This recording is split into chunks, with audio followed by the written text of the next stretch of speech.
Hello and welcome back to my channel. My name is Dr. Brittany Halford, and here on this channel we discuss all things personal finance to give you more joy and more wealth in your life. Now it's the beginning of a new year and we all made resolutions, and many of us made a financial resolution. In order to achieve that goal, we've created a budget. But let's be honest, those budgets that we create in January, they don't last us until March. So I want to give you the 4 steps that I use to take my budget from January all the way to December. And if you're interested, then stay tuned and keep watching. Now, the first step in any budget is to reflect. And I know that 2020 was a rough year and we want to leave it all in the past. But I do think that there are some lessons that we can learn from 2020 that can help us manage our money better in 2021.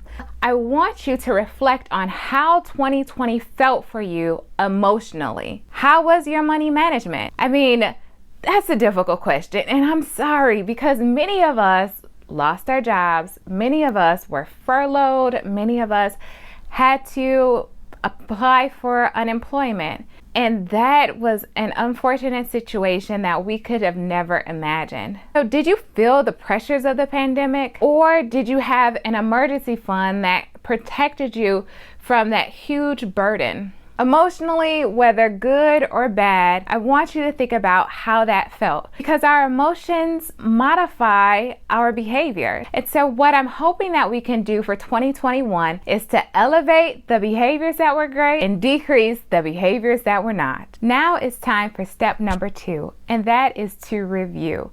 I want you to collect all of the documents that you need to calculate your expenses. So that means your credit card statements, your debit card statements, any bills that you paid, any receipts from items that you paid cash for. I want you to pile all that information together so that you can take each item that you purchased and put it in a category. So for example, a category could be housing. And in housing, you might have your rent, you may have your electricity, your water bill, parking. All of those are included under housing. And I want you to do that for the past 3 months. Let's say from October to December. And for each category with each expense item, I want you to add all of that up so that you can have a sum for that particular category. Now, each category must be divided by 3. And that's because you're including expenses for 3 months. So we want to have an average per month for each category. And this is important because we don't spend the same each month. I know for me, our grocery budget changes, how much I spend on Amazon changes per month. So by having an average of the past 3 months, that'll give you a better estimate to carry forward into our next step for the 2021 budget. Now, after you've done all of that with your expenses, now it's time to look at your savings. And for your savings, for me, for example, I just look at the amount, the complete amount in that savings account, because I know that I set up a financial goal for us to have 6 months of our expenses in our emergency fund. So by looking at that emergency fund, I saw that there was 6 months, and then we had other savings goals. Now, if you just save and add money to a savings account, then you can look at specifically how much you added to that account for 2020 alone. Now, after you do that for savings, I also want you to do it for investments. And that means looking at your employer investment accounts. So your 401ks, your 403bs, any Roth IRAs, SEP IRAs, all of those alphabet accounts, anything that you consider as an investment, I want you to include it in this sum. Now it's time for us to take all of those numbers that we calculated in step 2 and carry them forward to step 3. And step 3 is to revise. Things are going to be different in 2021. We're actually going to have a better year. I'm speaking into existence, right? So 2021 is going to be a better year. So we have to revise our budget based upon some of the numbers in 2020, but also our new numbers that are going to be better numbers in 2021. I want you to first think about your income. Maybe some of you picked up a side hustle, and if you did, kudos to you. Or Perhaps you took advantage of the down market and you invested more money. And if you did, kudos to you. I am all for us making more money, especially passive income. Yes.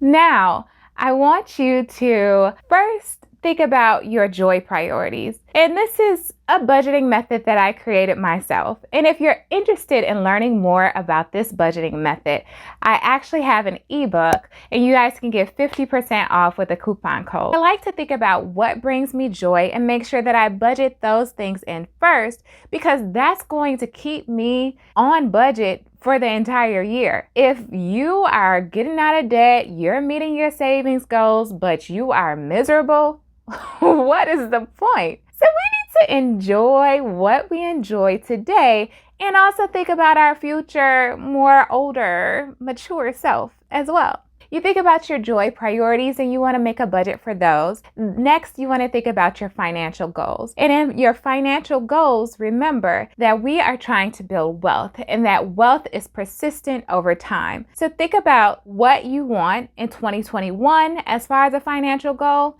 and maybe 15 years later. How much should you invest today in order to be secure 15 years later? Now that you know how much money you're bringing in and you've allocated some amount of money to your joy priorities and your financial goals, I want you to think about, is that joy priority a large sum of money? Is the financial goals a large sum of money? When I thought about it in my budgeting, I did per year. So for example, we like to take a big trip and we hope to take one in 2021. That big trip may be $5,000 to $7,000. Now I can't add that money in each month.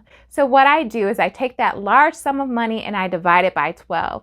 That gives me a smaller monthly budget for that joy priority. And you can do the same for your financial goals. If you want to pay off $20,000 in debt, then you divide that $20,000 by 12, and that gives you the amount that you'll save each month and apply that amount to debt. Now, you've done your income, you've thought about your joy priorities, you've thought about your financial goals. Next, we can add in those numbers that we crunched in step 2 of our expenses. Then you want to add all of those numbers into your budget.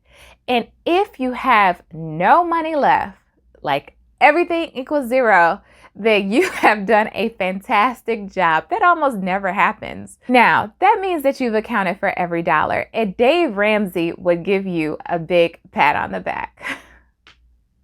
But if you put all of those numbers into your budget and you have a negative, that means you have to go back and tweak a few numbers. Perhaps you allocated too much to your joy priorities. I personally like to allocate between 5 to 10% for my joy priorities.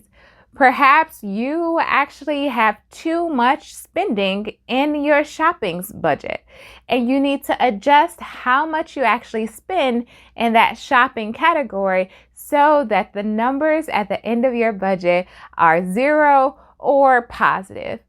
Ideally, you want to be 0, but I think having a little money left would allow you for a cushion just in case you overspend in one category or the other. And the fourth step is to repeat.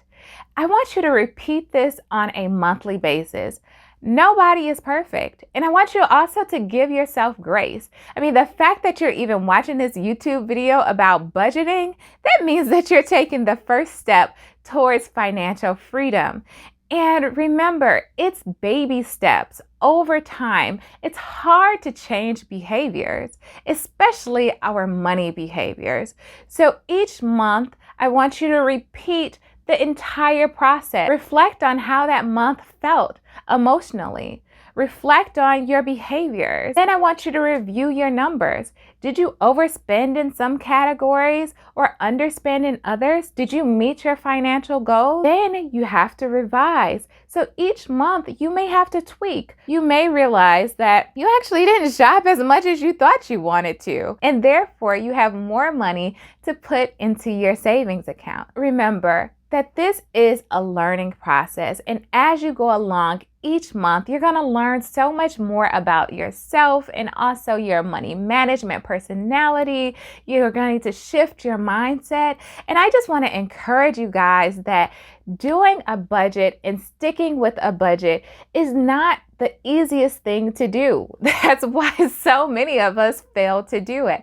So if you forget your budget one month, or you go out and you buy yourself 5 pairs of shoes, remember, it's okay. Just start over the next month and give yourself that grace so that you can continue on each month knowing that you may make a mistake, but you are trying. Now, next week, I'm going to be posting videos about different types of budgeting methods. Perhaps this joy budgeting method that I've created for myself just isn't your cup of tea and it ain't working. And that's okay, because there's no one size fits all when it comes to budgeting. So make sure that you hit that notification bell so you can watch the video. I'll also key into some money personalities and which budget might work best for different money personalities. So you want to stay tuned. And if you haven't watched my Determine Your Money Mindset video, you definitely want to go back there, because our mindset determines our behaviors, and there are ways that we can modify our mindset so that we can have more prosperity, have more joy, and have more wealth. I want to thank you guys for watching, and I will see you next week. Bye-bye.